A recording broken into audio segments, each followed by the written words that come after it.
Olá, eu sou a Helen Lima, psicóloga do Serviço Especializado de Aprendizagem aqui no Distrito Federal.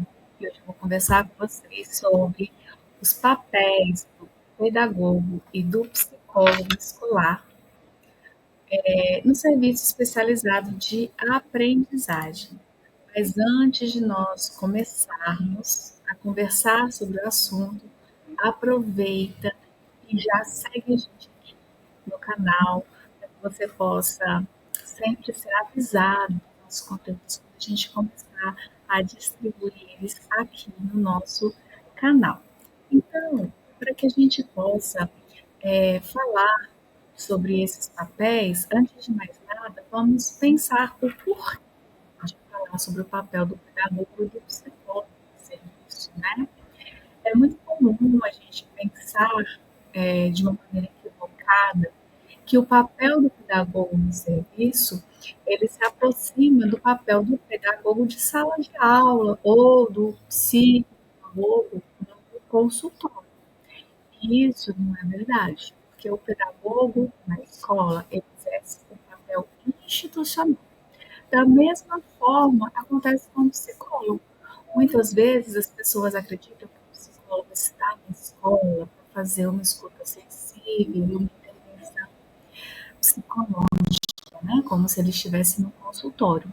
Isso também não é verdade.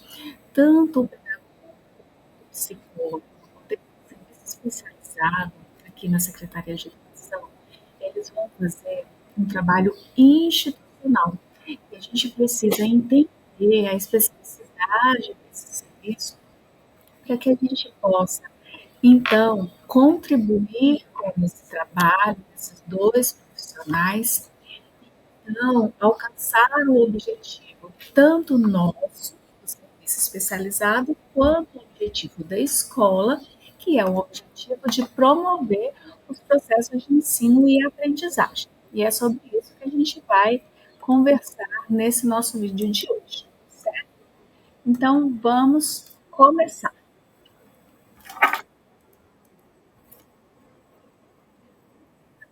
Para que a gente possa entender, em primeiro lugar, passo aqui dois vídeos, né? Deixa eu ver aqui um pouco.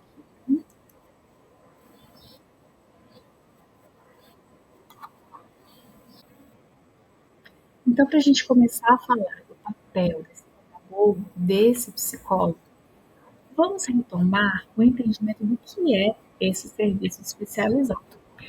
O serviço ele está nas escolas para promover a melhoria da qualidade do processo de ensino e aprendizagem dentro da escola por meio de ações que são institucionais e têm um caráter preventivo e interventivo.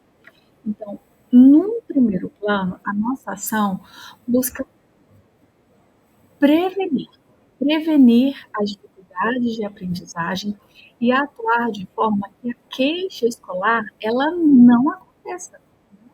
O que a gente pretende é oportunizar situações para que essa criança, as crianças, os adolescentes, os estudantes em geral possam ter situações de aprendizagem, de desenvolvimento oportunizadas e otimizadas, né? A queixa escolar, para que a queixa escolar ela não aconteça.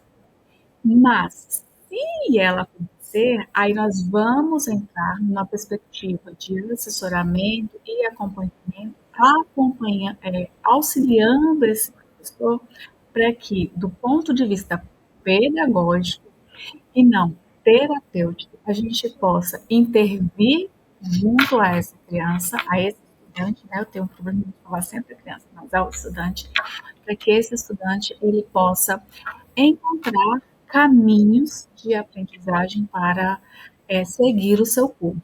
Mas o foco não vai ser o estudante, o foco vai ser que a gente possa, em primeiro plano, organizar estratégias de aprendizagem, estratégias pedagógicas, para que então a gente possa oferecer esses meios, né, para que esse estudante possa aprender. E aí nós vamos contribuir no escopo do nosso trabalho para aprimorar a atuação dos profissionais.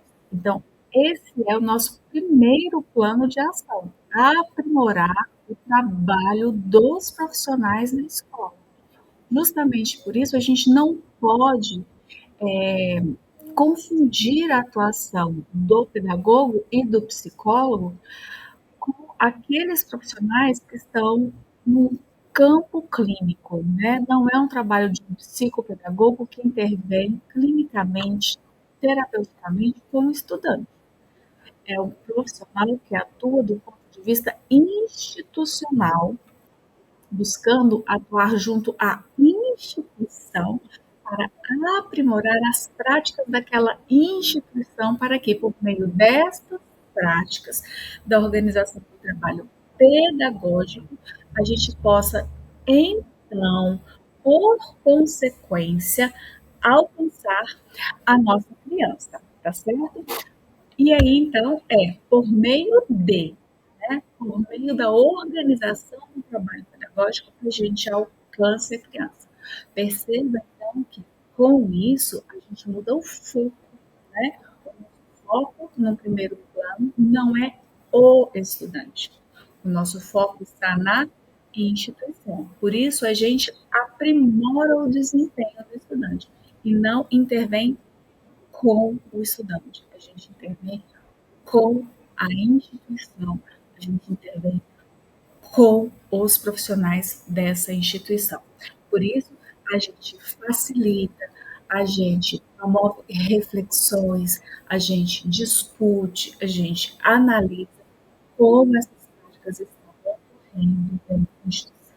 A gente analisa a dinâmica do trabalho, a gente analisa as relações interpessoais, a gente analisa as relações pedagógicas para ver se dentro desses processos não existe algum entrave que possa estar impedindo esse estudante de aprender, portanto, tá? A gente também faz uma reflexão, né? Como é, professor? Como é coordenador, supervisão, gestão, que essas relações estão acontecendo, né? Porque do ponto de vista das relações, também existem uma série de situações que podem interferir, né? Quando a gente fala de aprendizagem, a gente fala de mediação, a gente fala de um outro. O Blotsky, que é teórico que sustenta o livro aqui dentro da Secretaria de Educação, ele fala muito disso, de que o estudante, a criança, ele aprende por meio de um outro. O outro media, o outro oferece, organiza, né, na verdade, as condições de aprendizagem para esse estudante. Então, nós precisamos pensar como que nessa mediação, essa relação entre a criança e esse outro, entre eu que sou o outro dessa criança, se essa relação também é favorável, né? E ele também lembra, né, que o mediador não é somente o professor, né? Nós temos vários outros elementos que podem estar mediando essa aprendizagem. Então, eu posso ter um colega, que é o mediador, eu posso ter um educador social voluntário, que possa estar atuando ali como mediador de aprendizagem, eu posso ter um monitor, eu posso ter um gestor. Todos esses elementos figuram como mediadores. E será que na relação com todos esses sujeitos mediadores, todas essas relações estão suficientemente saudáveis do campo de vista social, afetivo, cognitivo, para que essa aprendizagem possa estar acontecendo? Então, nós precisamos olhar, refletir, analisar também essas relações para entender. E aí a gente pode pensar como um exemplo para clarificar, né, esse ponto de análise, o bullying, né?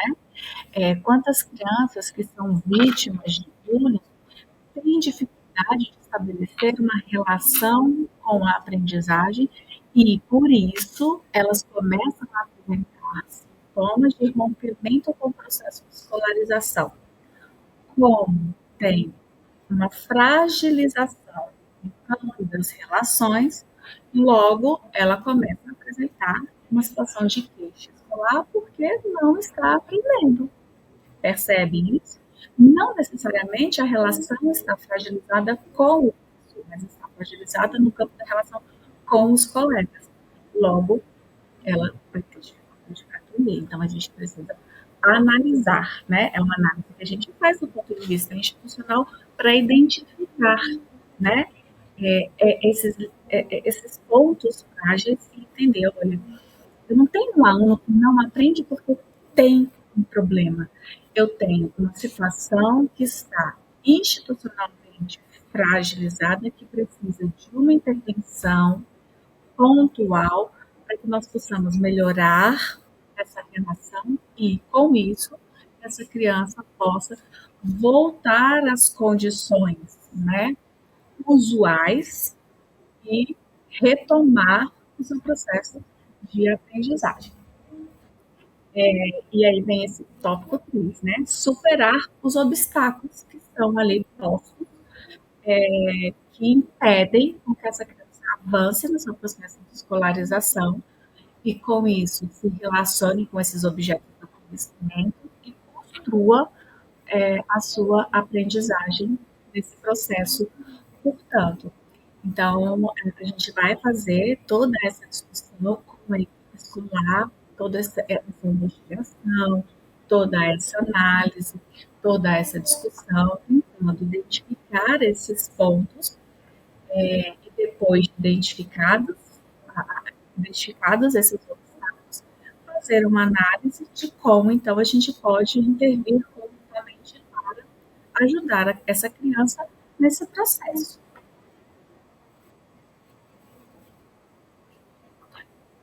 Sabe, então, portanto, que tudo isso significa, o que eu já havia dito para vocês anteriormente, né?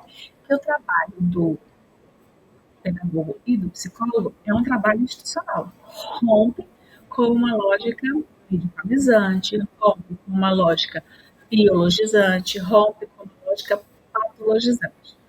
E, em linhas gerais, o que a gente diz? Que o problema não está no aluno, não está no estudante.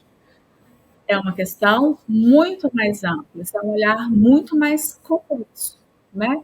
A gente precisa sair dessa lógica de pensar, eu tenho um estudante com problemas de aprendizagem, para pensar na lógica de que eu tenho um estudante que está com dificuldades para aprender porque há um obstáculo no seu processo de aprendizagem.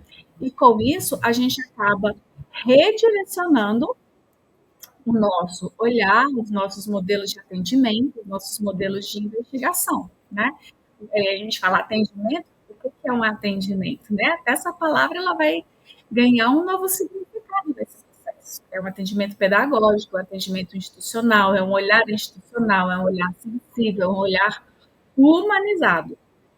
E é um olhar que não vai mais chegar primeiro nesse estudante. É um olhar que vai chegar na queixa.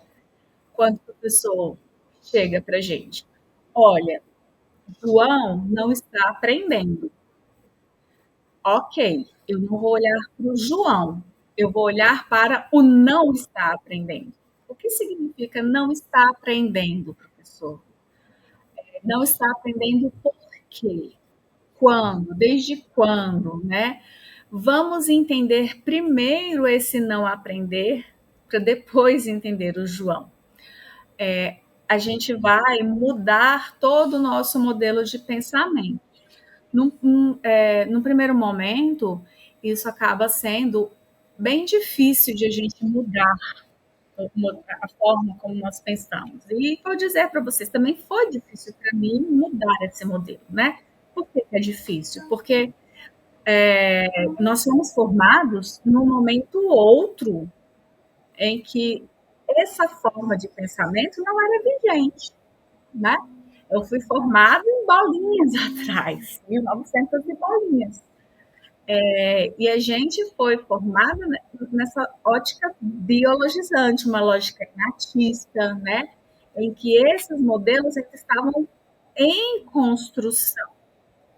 Quando eu fiz a psicologia escolar, essa lógica de entender a queixa numa perspectiva institucional, os trabalhos da professora Marisa Brito, inclusive, né, que influenciaram a modificação do modelo de atendimento na Secretaria de Educação, estavam começando a se construir. Tanto que, quando eu cheguei no estágio, eu estava muito perdida e não tinha ninguém para me orientar nesse novo modelo. E aí, quando eu cheguei na Secretaria de Educação, caí na Secretaria de Educação, foi muito difícil de trabalhar, né? Justamente por quê? Porque eu peguei o olho do furacão onde as coisas estavam mudando. Fui formada numa ótica, cheguei no processo de mudança e hoje a gente está no outro modelo. Então, a gente compreende que para o professor é difícil. Por quê? Porque eu também passei por esse processo de me desconstruir e reconstruir. E é o processo que todos nós precisamos passar para compreender, né, a queixa nesse novo formato. Não é fácil, porém é necessário, porque quando a gente muda o entendimento, a gente percebe que é mais fácil alcançar, porque não dá para culpabilizar o estudante pela queixa, né? Porque dizer que ele não aprende porque ele tem um TDAH, a gente já sabe que dar o nome à queixa não resolve, porque quando chega o diagnóstico, eu dei o diagnóstico, eu sei que a criança tem TDAH, mas esse nome não mudou nada, né? Na minha vida, na vida pedagógica do estudante, no processo de aprendizagem e na relação dele com a escola. Essa criança continua lá, né? Às vezes perdida pedagogicamente no seu processo de aprendizagem. O que vai mudar efetivamente é quando esse estudante tiver os apoios. E aí é disso que eu estou falando. Né? Se a gente não olhar primeiro para entender o que é o porquê o João não aprende, e depois olhar para o João, apesar que isso é muito, né? É meio difícil de separar uma coisa da outra, mas é mais ou menos assim, a gente não vai conseguir avançar nesses processos, né? Mas o que a gente faz para conseguir caminhar no entendimento dessa queixa, né? E isso acaba gerando muita ansiedade nos professores, nos gestores, nos coordenadores, porque quando vocês chegam com uma queixa para o serviço especializado, a gente entende que o professor já está muito desgastado com o processo, né? E ali o professor já precisa de uma resposta, né, para tentar fazer com que aquele estudante avance. Mas o serviço ele também não tem uma resposta pronta e ele precisa começar a investigar esse estudante, porque o serviço tem uma relação ainda menor com esse estudante do que o professor tem. O professor já está ali com aquele estudante, já tem um percurso com o estudante. E o professor que tem um percurso com o estudante, já tentou várias estratégias e até aquele momento não conseguiu encontrar uma resposta, imagine se o serviço que vai ter o primeiro contato com o estudante, se ele vai ter, mesmo que seja um profissional especializado, ainda assim ele precisa empenhar um processo de investigação para dar a resposta àquele sujeito. Por quê? A gente sabe que os sujeitos eles são únicos, né? E o que significa? Porque às vezes a gente fala isso muito de uma forma muito generalista, mas a gente também precisa entender o que é essa especificidade, que é essa o que significa essa singularidade, né? Eu costumo dizer que é muito mais fácil a gente fazer uma faculdade de medicina do que a gente fazer uma psicologia ou que a gente fazer uma pedagogia, justamente por conta desse caráter singular do sujeito. Porque encontrar o que é singular é muito mais difícil do que chegar no médico e sair de lá com uma receita. Porque quando você chega a um consultório médico, geralmente ele tem toda uma prescrição, uma previsão. Ele permite prescrever, né? E com a gente isso não acontece. Então, quando você chega no consultório médico e descreve os seus sintomas, a partir daquilo, ele vai dizer: Ah, eu acredito que o seu caso seja um TDAH, eu acredito que o seu caso seja um TOD, e a partir disso eu vou te prescrever essa medicação, né?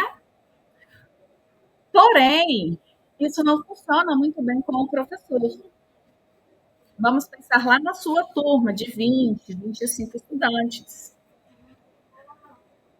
Em geral, quando você planeja uma aula, em geral, a sua estratégia pedagógica funciona com a maioria dos seus estudantes. Só que a gente diz em geral.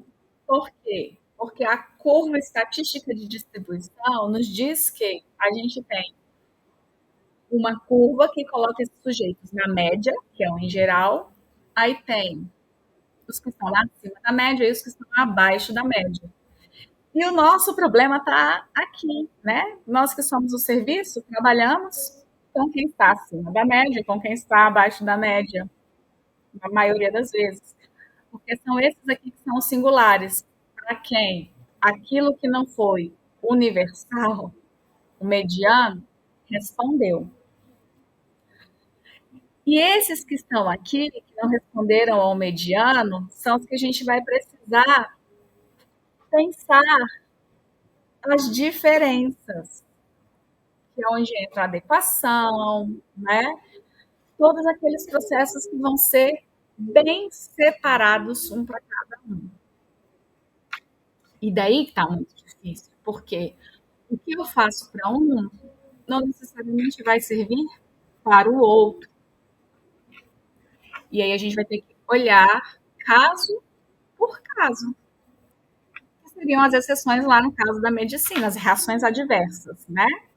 Nesses casos aí, eles têm mais facilidade de responder. Por quê? Porque biologicamente a ciência ajuda eles a responder esses casos. Há uma bula, por exemplo, que já descreve as reações adversas. Mas aqui na pedagogia a gente não tem isso, porque o funcionamento ele é muito mais complexo, tanto do ponto de vista da subjetividade quanto do ponto de vista da aprendizagem. Então a gente precisa de fato, se é que vocês me entendem, fazer uma investigação muito mais complexa, muito mais profunda, para entender as diferentes variáveis que estão interferindo sobre a vida desse sujeito. Até porque a aprendizagem não é como lá na medicina, que é um funcionamento muito mais biológico. Quando a gente está falando de aprendizagem, a gente está falando de um funcionamento que tem múltiplas variáveis envolvidas. Então, a gente tem o biológico, a gente tem o social, a gente tem o afetivo, a gente tem o neurológico, a gente tem muita coisa envolvida, né? E aí a gente tem que analisar tudo isso. Por isso que a gente não pode só falar rapidamente para o professor, rapidamente dar uma resposta e dizer para o professor o porquê que esse estudante não está aprendendo. E por isso a nossa investigação não vai começar lá com o estudante. E aí eu trago mais uma informação para vocês. E por que que a gente não começa com o estudante? Isso aí vai ter relação com outro momento, com outro vídeo, né, que diz respeito ao pai. Vai estar lá no quadradinho aí do acompanhamento. Porque quando a gente vai fazer o estudo da dificuldade de aprendizagem, a gente sabe que Aí a gente tem um índice. Estatisticamente, as dificuldades de aprendizagem, hoje em torno de 15%, elas têm o locus no estudante. A maior parte das outras dificuldades estão relacionadas com outros fatores. Logo, a gente começa, então, a investigar os outros fatores antes de chegar no estudante. Por isso que o trabalho do serviço especializado, antes de chegar no estudante, ele passa pelo mapeamento, pelo assessoramento e pelo acompanhamento. O estudante está lá no último quadradinho, que é o quadradinho do acompanhamento, né? Para a gente chegar no estudante, a gente começa mapeando. O que significa mapear? É como fazer um mapa mesmo da escola. Olha, eu primeiro preciso conhecer a realidade dessa escola. Que escola é essa que eu estou trabalhando? E a gente vai ter um vídeo depois só para explicar, né, como é que a gente faz esse mapeamento. Que escola é essa? Tanto do aspecto físico, estrutural, dos recursos humanos, dos recursos pedagógicos, das concepções, da comunidade. Que escola é essa que eu estou trabalhando? Porque existem muitos fatores nessa escola, como, por exemplo, tem o caso do bullying, que podem interferir, podem ser obstáculos para o processo de aprendizagem. E aí, quando eu compreendo essa dinâmica, eu posso identificar diferentes variáveis que podem afetar as queixas já existentes. E, identificando isso, eu posso começar a traçar estratégias de ação nessa perspectiva de intervenção. Mas o principal foco é traçar as estratégias do ponto de vista preventivo. Lembram lá atrás quando eu falei? O trabalho do serviço é primeiramente preventivo e depois interventivo. Então, o mapeamento me dá essas duas possibilidades. Eu conheço a escola, então eu começo a ver que, olha, o ano passado eu tive muitos casos de violência. Então, antes que isso exploda, vamos trabalhar em cima disso. Porque, a depender, eu posso ter um agravamento dessa situação e isso pode também causar problemas de aprendizagem. Por exemplo, olha, eu estou vendo que o meu grupo entende o desenvolvimento a partir de uma perspectiva muito inatista, muito biologizante, muito medicalizante. Então, se o meu grupo está entendendo o desenvolvimento e a aprendizagem a partir de uma perspectiva muito medicalizante, eu preciso investir em formação continuada. Por quê? Porque quando a gente enxerga a aprendizagem e o desenvolvimento a partir dessa perspectiva, dessa ótica, a tendência de ter um número muito alto de queixa escolar é grande. Mas se a gente entende o desenvolvimento a partir de uma ótica mais interacionista, as nossas formas, as nossas estratégias pedagógicas tendem a ser outras, que vão usar, inclusive, metodologias mais ativas, com isso fazendo com que os estudantes sejam mais protagonistas no processo de aprendizagem e desenvolvimento, e sendo eles mais protagonistas, é muito mais, por consequência, a gente consegue enxergar muito mais o declínio no número de queixas escolares, né?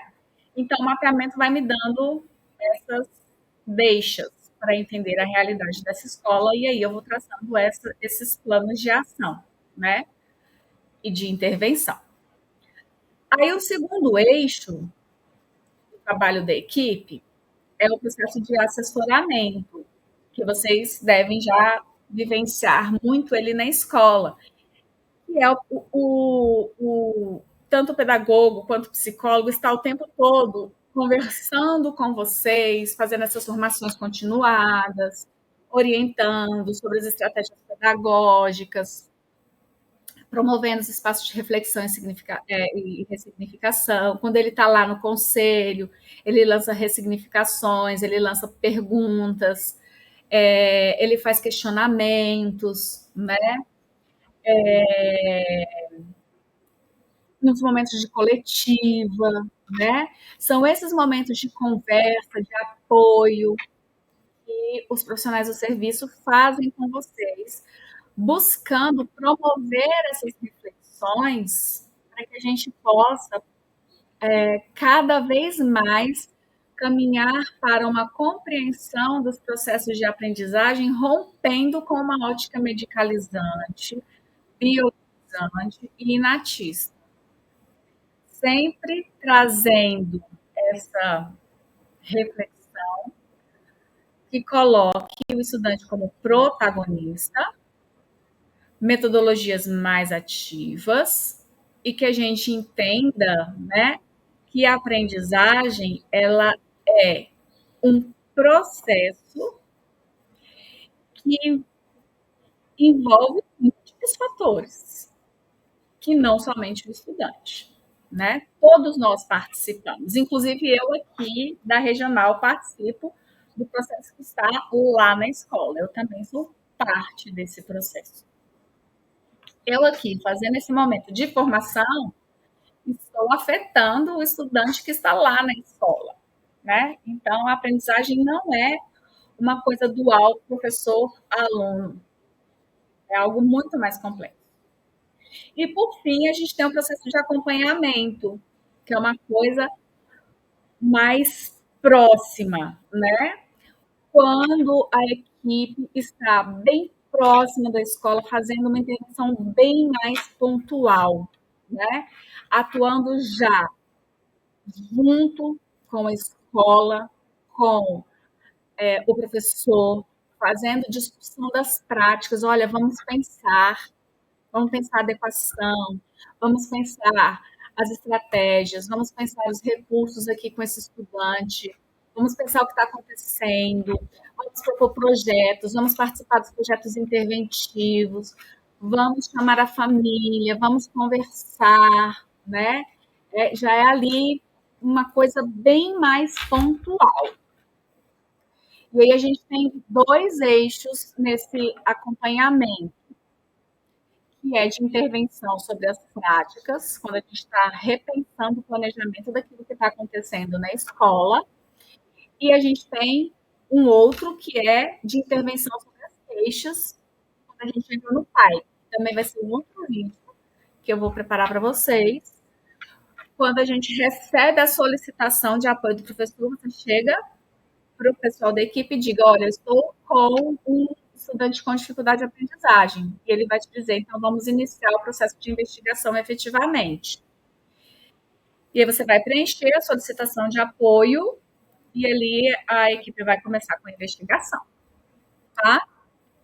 Mas entenda que antes de começar com a investigação daquele estudante com aquela queixa, a equipe já está trabalhando há muito tempo.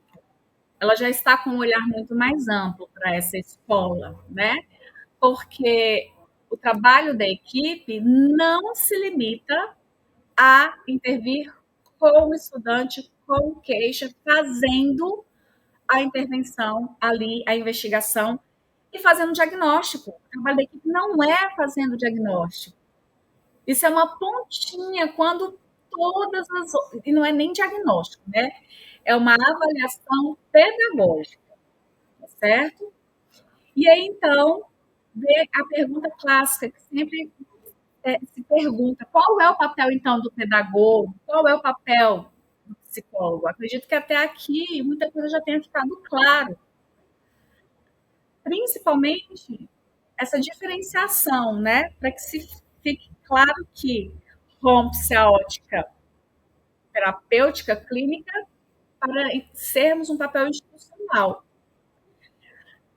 A nossa intenção, dentro da política pública, é que seja uma atuação em parceria, que nas escolas tivessem pedagogo e psicólogo. Ainda não alcançamos isso. Algumas escolas só têm os dois profissionais juntos, permitindo que essa atuação seja uma atuação que desencadeie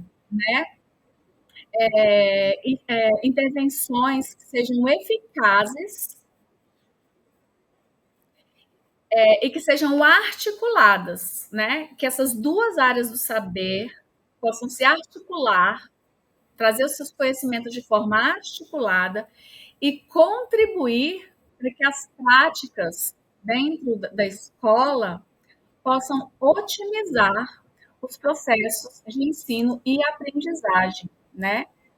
Possam fazer com que as coisas, os resultados sejam de maior qualidade, né? Então, do ponto de vista do psicólogo escolar, vou olhar aqui para o lado que está projetando na outra tela. A análise das relações interpessoais é um ponto muito importante, porque isso é uma especificidade muito forte da psicologia, né? É uma unidade de análise dentro do serviço para que outras ações preventivas o psicólogo possa usar isso para criar entre os professores um espaço de interlocução, para que a gente possa melhorar, inclusive, os canais dialógicos, os canais de escuta, né? A gente possa escutar um ao outro, não somente daquilo que é dito, mas também daquilo que não é dito, para que a gente possa enxergar as relações para além do que está posto, do que a gente não está vendo acontecer, mas que está acontecendo na escola e que estão se constituindo como obstáculos para a aprendizagem, para as relações, para os processos educativos, né? E que privilegie não só os aspectos objetivos do desenvolvimento da aprendizagem humana, como eu estou falando, né? Mas, sobretudo, o exercício da conscientização dos aspectos intersubjetivos, ou seja, que está ali dentro dessas relações, mas que, apesar de estarem presentes, a gente não consegue enxergar constitutivos desse desenvolvimento. O psicólogo estaria contribuindo, então, para a promoção da conscientização desses papéis, funções e responsabilidade dos participantes das complexas redes interativas que permeiam o contexto escolar. Então, embora eu seja professora, eu, psicóloga, por exemplo, eu, Alex, sou psicóloga, eu assumi o concurso, eu sei o que eu tenho que fazer como psicóloga, mas com o tempo, com as dificuldades do sistema, dificuldades com as crianças, dificuldades com as famílias, às vezes isso se perde ali dentro do processo, né? Um discurso que a gente acaba pegando ele, se apropriando dele, né? E paira ali entre a gente e a gente não percebe que isso se torna um obstáculo e ele é muito fácil de ser superado. Por exemplo, a falta de recurso. Não dá para fazer porque eu não tenho recurso. Por estar no serviço público, não tem recurso, falta recurso e o recurso. Eu estou há 21 anos no serviço. E há 21 anos eu tento desconstruir, né? Eu sempre pergunto: o que é o recurso? De qual recurso você está falando? Qual é o recurso que você precisa, né? Porque diante da falta desse recurso que você fala, o que você pode fazer sem o recurso para alcançar o recurso ou buscando um recurso substitutivo? E quando eu falo isso, eu não estou dizendo tira o dinheiro do bolso. Eu estou dizendo, diante dessa realidade, o que a gente pode fazer? Porque o que a gente não pode fazer é, como eu não tenho recurso, eu não vou trabalhar. A gente tem que ter uma segunda alternativa, né? Porque a criança que está ali, ela não pode ser prejudicada por conta disso, ela não pode deixar de aprender. Então, é o que nós vamos fazer com a falta de recurso, certo? Para isso, ele utiliza estratégias metodológicas específicas, como o mapeamento institucional, como eu disse. E a escuta clínica. A nossa escuta é clínica. Por que, que a nossa escuta é clínica?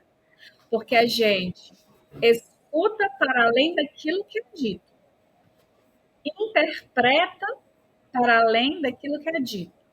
A gente extrai os sentidos naquilo que está sendo dito, mas a gente não faz clínica com aquilo que está sendo dito. Que lhe permite compreender as vozes institucionais. Aqui, então, daquilo que você diz, eu extraio aquilo que é seu e aquilo que é da instituição. Aquilo que é seu e aquilo que é da comunidade.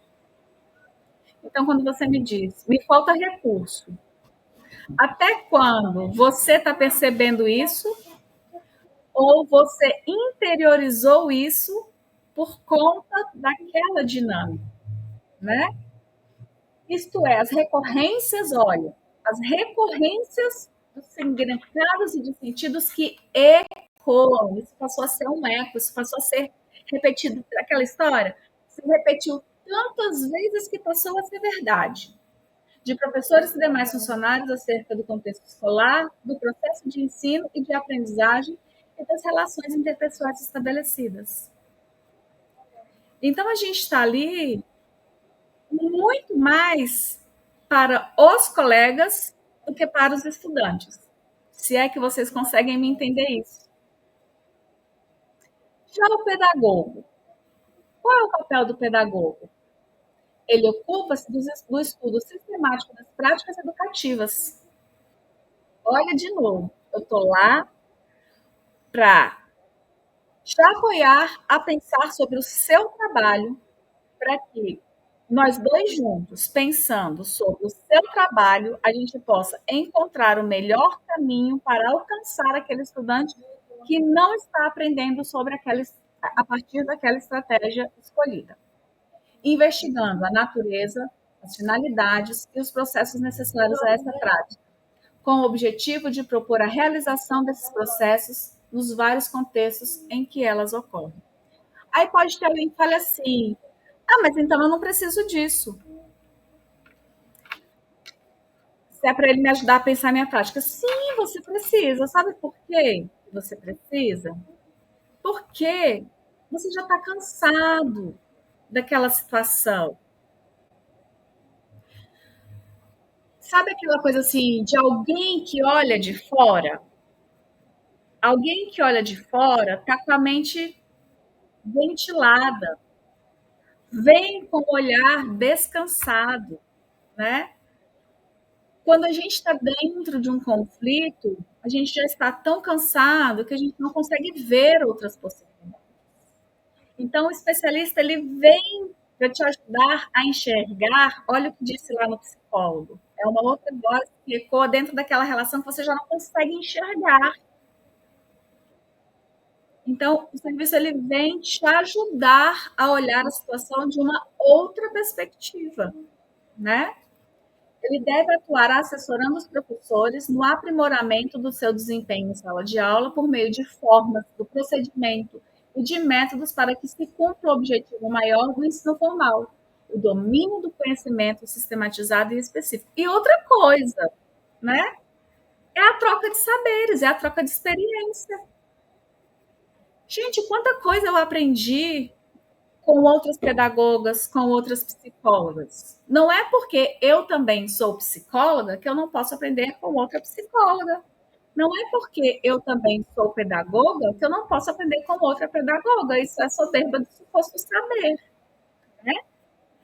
Trocar experiências, trocar ideias com outro colega sempre é muito produtivo. A gente precisa abrir mão desse orgulho de achar que eu abrir a minha sala de aula, eu abrir o meu olhar, eu abrir a minha prática, não possa ser produtivo. É muito produtivo, gente. Eu já cresci muito nas trocas com as minhas colegas. E quando eu estou nos encontros com os pedagogos, eu falo: olha, vai no fulano, que fulano tem muito para ensinar, vai no ciclano, que nesse campo, ciclano, ele pode trocar muito com você e eu sempre, né, quando eu estou com dúvida, eu procuro os meus colegas, eu procuro pedagoga, eu sempre peço ajuda, porque nós não sabemos tudo, nós não temos a possibilidade de saber tudo. E justamente por isso a gente tem que fazer formação continuada, né? Se a gente precisa fazer formação continuada, por que eu não posso contar com um especialista que está lá na minha escola para me ajudar, né? E aí, quando a gente olha para a nossa OP, quando a gente olha para esse documento aqui especificamente, está nas contribuições no Guia Ético do Serviço Especializado. Eu vou trabalhar ele com vocês e aí no final a gente vai ver a grande sacada desse documento. Quais são, eu coloquei todas as atribuições, quais são as atribuições profissionais do serviço? Participar da elaboração, da atualização e da implementação do PPP. Então, lá nós estamos discutindo sobre o projeto político-pedagógico. Para a gente participar disso, a gente precisa fazer um mapeamento. Como é que eu vou propor ideias se eu não conheço a realidade daquela escola? Né? Primeiro ponto. Eu vou propor um plano de ação. Isso vai ser um outro tema também de um outro vídeo. Eu tenho que ter um plano de ação para aquela escola, do ponto de vista interventivo, mas também preventivo. Mas o meu plano de ação, ele não pode ser sobre um projeto que eu vi na internet e achei lindo. O meu plano de ação, ele tem que conversar com a realidade daquela escola. E para conversar com a realidade daquela escola, as ideias vão nascer de onde? É da internet? É do Instagram? É daquela coisinha bonitinha que eu vi? Não. As ideias vão nascer da análise que eu fiz do meu mapeamento. Tá? Contribuir para o desenvolvimento do trabalho articulado entre todos os profissionais. E como é que eu faço isso? A partir do mapeamento e a partir do trabalho de assessoramento. Quando eu converso com todos os profissionais da escola, quando eu estou assessorando todos os profissionais da minha escola, eu tenho uma visão ampla sobre o que vocês pensam, sobre as suas necessidades, para poder fazer essa contribuição. E, inclusive, contribuir também para o mapeamento, dando ideia sobre os projetos, sobre as necessidades dessa escola. Participar na elaboração e implementação de formações continuadas. Novamente, por que a equipe chega lá com uma ideia de uma formação continuada? Gente, hoje na coletiva nós vamos fazer essa formação continuada com vocês. Não, eu sempre falo isso para o pessoal do serviço, né? Que coordena comigo. A ideia da formação continuada não nasce da nossa cabeça. A ideia da coordenação continuada, ela nasce de dois lugares. Ela nasce do processo de assessoramento, que está ali, quando você está numa coletiva, quando você está no conselho de classe, quando você está na conversa ali com os colegas, né, fazendo esse assessoramento, e você está identificando as necessidades dos colegas no dia a dia e do mapeamento. Porque você identifica quais são as necessidades de formação dos colegas. É a partir daí que você propõe a formação continuada, para aprimorar as práticas. Participar das coordenações pedagógicas de forma propositiva. Então, o serviço ele não tem que estar lá só ouvindo, ele tem que estar lá propondo formação continuada, ele tem que estar lá fazendo as reflexões, como a gente comentou, ele tem que estar lá problematizando, né? Participando da proposição dos projetos, de tudo isso, né? Não é a coletiva, não é só para a gente escutar, é para a gente conversar também. Participar e implementar as formações continuadas que também a escola propõe. Acho que isso aqui eu repeti, né? Participar dos conselhos de classe. A nossa participação no conselho de classe também tem que ser ativa, no sentido de discutir as avaliações, os instrumentos de avaliação, os resultados dessa avaliação, né? A nossa participação tem que ser muito ativa e muito propositiva. Às vezes incomoda, inclusive, a nossa participação, mas é porque é uma participação, inclusive, provocativa. Porque essa provocação, ela balança aquelas concepções que a gente falou lá atrás, as concepções inatistas, biologizantes, né? Que fundamentam, inclusive, alguns instrumentos de avaliação. E desenvolver ações junto com as famílias, em parceria com os demais profissionais da escola. Por isso, a equipe participa das escolas de paz, a equipe participa dos momentos de reunião de pais, a equipe participa de estudos de caso, a equipe participa dos momentos de adequação, a equipe participa dos momentos de reuniões focais, né? Por quê? Porque a equipe conhece muitas informações dos estudantes por acompanhar, por assessorar, por estar nos momentos de avaliação pedagógica, e aí ela tem muito a contribuir nestes momentos de intervenção junto com as famílias.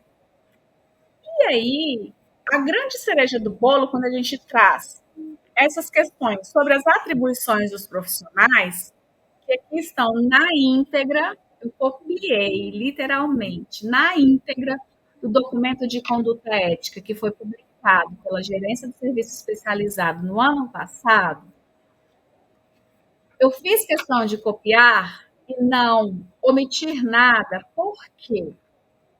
Para ficar muito claro que o trabalho do serviço é institucional.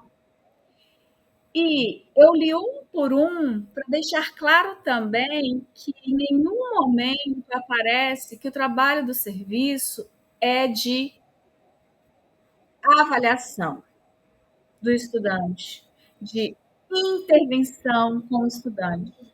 Não, em primeiro plano. Isso vai aparecer como consequência lá do PAIC. Como eu disse, vai ser o momento de um outro vídeo.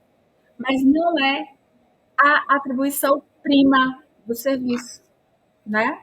Isso precisa ficar muito claro para todo mundo na escola, para os professores, porque a gente vai tirar o foco do estudante, ok? E quando a gente fala do PAIC, é isso aqui, ó. A intervenção do serviço ela acontece em 3 níveis. O primeiro nível é a escola, é a família, a terceira é a estudante. Não é estanque, é muito dinâmico isso. É muito dinâmico, vai depender de como cada investigação, cada processo acontece, né? Até porque a intervenção com o estudante, ela vai estar ali acontecendo o tempo todo, a gente conversa com o estudante nos diferentes momentos, nos projetos interventivos, né? Mas não necessariamente a gente precisa ter aquela retirada do estudante de sala de aula para levar para uma salinha para aplicar um teste. Isso é um modelo muito passado, tá? Vamos ter um outro momento também de vídeo em que eu vou contar para vocês a história da evolução desse serviço. E aí vocês vão ver como a gente já superou esse modelo, tá? Mas o principal desse nosso momento de encontro hoje aqui é que vocês possam ter a atuação com vocês, com a escola, com os professores, tudo isso de forma articulada, né? Ou seja, trabalhando junto, pensando junto, para que juntos nós possamos compreender a queixa escolar e buscar ações propositivas que sejam, primeiro, de caráter preventivo e, quando a coisa, né, o problema já estiver estabelecido, a gente possa, então, pensar em como nós vamos trabalhar num plano, então, interventivo. Ok, Ellen, mas não gostei muito dessa história. Onde é que eu posso encontrar informações legais sobre esse assunto? Todos esses documentos aqui, além, né, do Código de Conduta Ética que eu mostrei agora há pouco para vocês, falam sobre o nosso modelo de atendimento. Vocês podem consultar todos eles.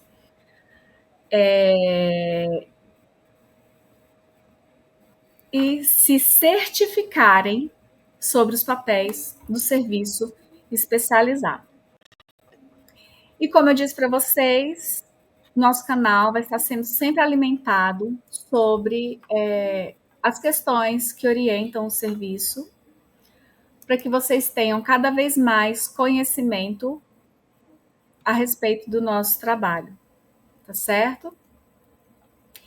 E o que a gente sempre tem em mente, né? Tudo que a gente precisa fazer é mover as pessoas só um pouquinho.